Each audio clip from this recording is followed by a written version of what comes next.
the prayer God won't ignore, what Psalm 39:12 reveals about your true home, why some prayers seem unanswered. Have you ever felt like your prayers were bouncing off the ceiling? You cry out, you plead, but heaven stays silent. It can feel isolating, even disheartening. But what if I told you that some prayers, like David's in Psalm 39:12, are the kind God never ignores? This psalm is more than a lament. It's a theological key that unlocks deep truths about life's fragility, the power of tears, and the journey toward our true home. By the end of this exploration, you'll see how Psalm 39:12 doesn't just reflect David's desperation, but also foreshadows Jesus and provides a framework for navigating suffering today. Psalm 39:12, the cry of a weary soul. Hear my prayer, O Lord, and give ear to my cry. Hold not your peace at my tears. For I am a sojourner with you, a guest like all my fathers. Psalm 39:12 ESV. This single verse carries immense theological depth. To understand it fully, we need to break it down into three key themes. Human life is temporary. We are sojourners. God sees and responds to tears, and our true home is not on this earth. 1. Human life is temporary. We are sojourners. David, likely in distress, acknowledges that his time on earth is fleeting. He describes himself as a sojourner and a guest. The Bible repeatedly portrays humanity as temporary residents on earth. Abraham, in Genesis 23 verse 4, calls himself a sojourner and foreigner when seeking a burial place for Sarah. Hebrews 11 verses 13 to 16 describes the patriarchs longing for a better country, a heavenly one. Why does David emphasize his transient nature in this prayer? By acknowledging his temporary status, David expresses his dependence on God. Unlike those who seek security in wealth, status, or possessions, he recognizes that nothing in this world can truly sustain him. Jesus reinforces this in Matthew 6 verses 19 to 20, urging believers to store treasures in heaven, not on earth. God sees and responds to tears. David begs God not to hold his peace at his tears. This plea reflects deep emotional anguish, showing that lament has a place in faith. The Bible consistently shows God responding to the tears of his people. In 2 Kings chapter 20 verse 5, God acknowledges Hezekiah's tears and grants him more years to live. In Isaiah chapter 38 verse 5, he reassures his people that he has heard their prayers and seen their weeping.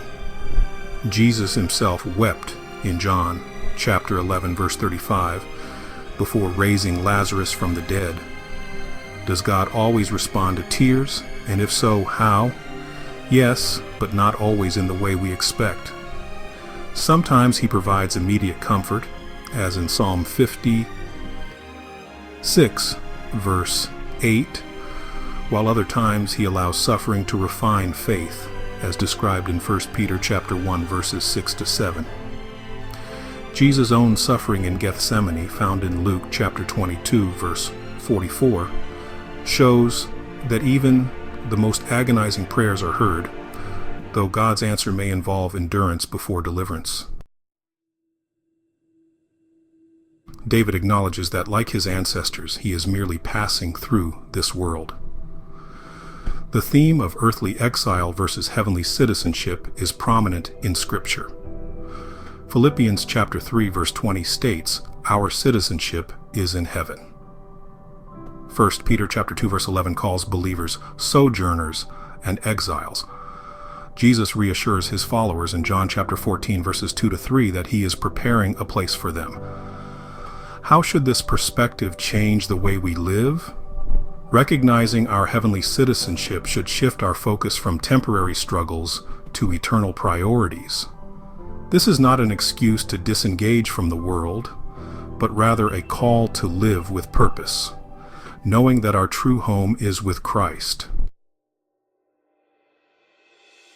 David's cry in this psalm foreshadows Jesus' experience on earth. Jesus was also a sojourner. He left heaven to dwell among us, as stated in John chapter 1, verse 14, and had no earthly home, according to Matthew chapter 8, verse 20. Jesus wept for humanity. In Luke chapter 19, verse 41, he lamented over Jerusalem's coming destruction. Jesus' suffering secured our true home. Through his death and resurrection, he made it possible for us to dwell with God eternally, as described in Revelation chapter 21, verses 3 to 4. Live with an eternal perspective. Make choices based on lasting impact, rather than temporary comfort. Prioritize spiritual growth, relationships, and kingdom work, as mentioned in Colossians chapter 3, verse 2. Bring your pain to God in prayer. Like David, be honest in your prayers. God values sincerity over performance, as stated in Psalm 62, verse 8.